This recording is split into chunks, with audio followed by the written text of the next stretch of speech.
This is a presentation given at the 2013 FIAT IFTA conference in Dubai. This is where the world's leading archive designers and users get together to share ideas. Working effectively with archives presents many challenges. The theme of the conference was keeping the past close, and by implication, help us all to learn from history. Quantel adopted the theme by showing how we can indeed keep the past close by making the information easy to find and use. Or, in other words, make a production archive as easy to work with as YouTube, where the world goes to look for video content on almost any subject. But first, a little reminder of what Quantel does for broadcasters. The majority of our customers are in the business of news and sports, where speed and accuracy are everything. The world's leading brands depend on Quantel Enterprise SQ systems to feed both traditional broadcast and internet content to their consumers. Quantel delivers a workflow tailored to the needs of fast turnaround production. Our users tell stories, so the technology must support them invisibly. The Quantel workflow is based on a mix of software and infrastructure products, which together deliver the performance and reliability demanded by thousands of storytellers around the world.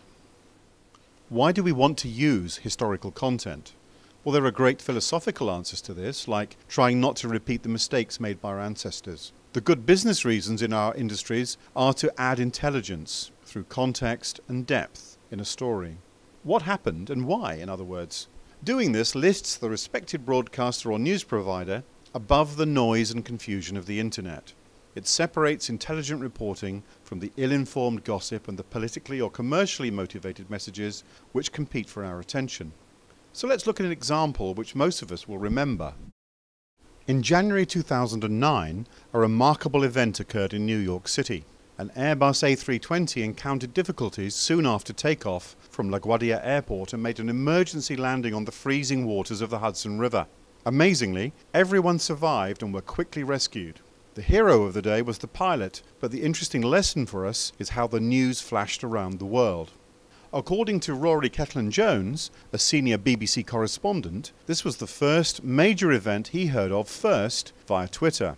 It's an amazing story, of course, but how did he know it was true? Millions of people have access to software like Photoshop, and building images like this may be difficult, but it's certainly possible. We rely on our national or global broadcasters to confirm the truth of major stories, to back up the pictures with facts, and help explain what happened, often using stories and information from archives. Archives, therefore, provide context and intelligence. So, news gathering has changed dramatically in recent years.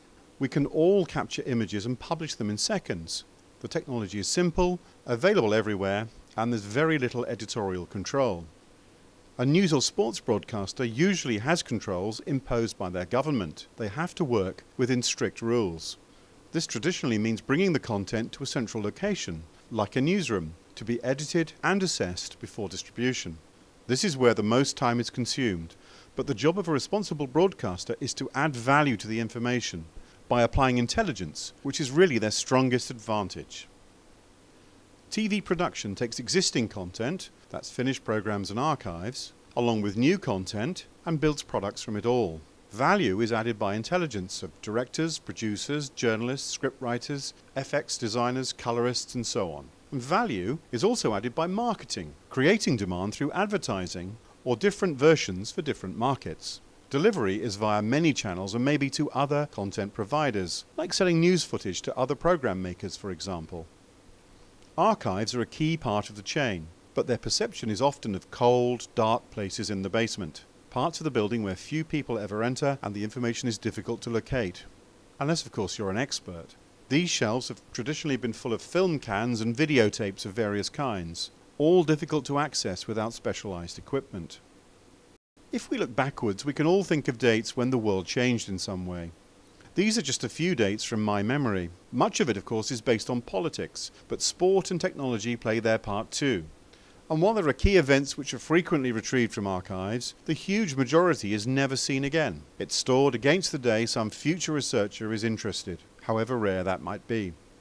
It's also interesting to look at the last 100 years or so and see how the ability to acquire and publish media has literally exploded, even in just the last decade. The amount of media generated has grown enormously, with crowdsourced citizen journalism frequently being the first coverage from a scene, like that New York crash landing.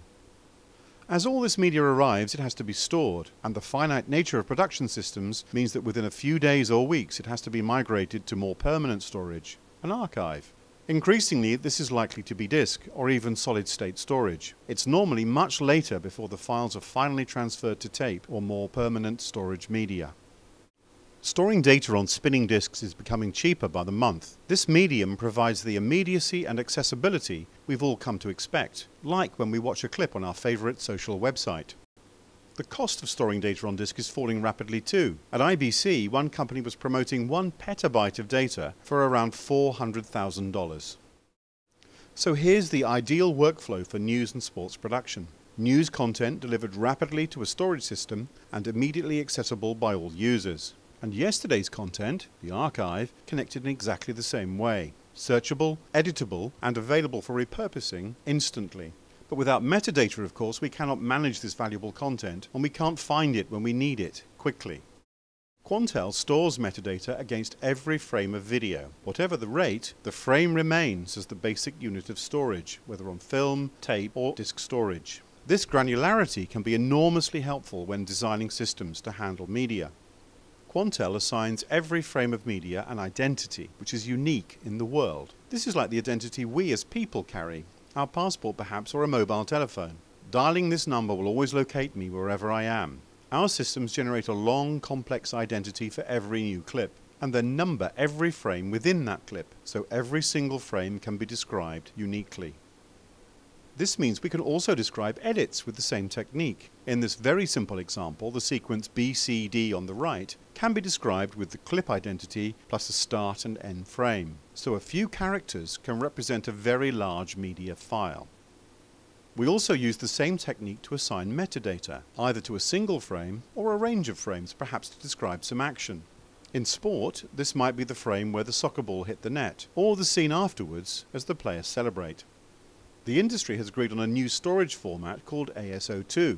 A lot of this is highly technical, but think of it as a data structure where original media and its metadata can reside together.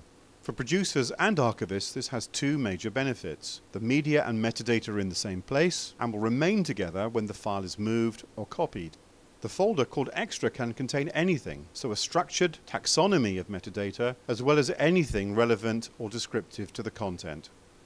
If we start assembling these parts, we can build our ideal system. Users sitting in the post-production area can carry on working in the way they want. When they search for content, they'll be searching the rich metadata in the ASO2 files, and they'll find media which may be just a few seconds old or even stored years ago.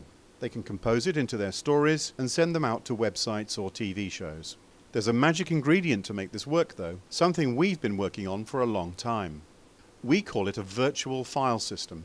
Virtual because much of the content doesn't exist until it's requested. Like a prism, which can split white light into the colors of the rainbow, the Quantel virtual file system can present frames of media in different qualities for use in the studio or on the internet. It can create stills for EPGs, magazines or websites perhaps, and it can deliver rich metadata including genealogy, the composition of a story, to anyone or any system that needs it. A media asset management system can be a client of this process, just the same as the human users, tracking the content as it is used, reused and sold, or moving it and copying it from place to place. The same technology can extend the whole of this workflow to the rest of the world. Do come and talk to us about that. The last decade has witnessed the first digital revolution in broadcast production, creating compelling content from rapidly developing events. The next revolution, where Quantel is leading the way, will join the archive into that production process and make it a natural and transparent experience. Thank you.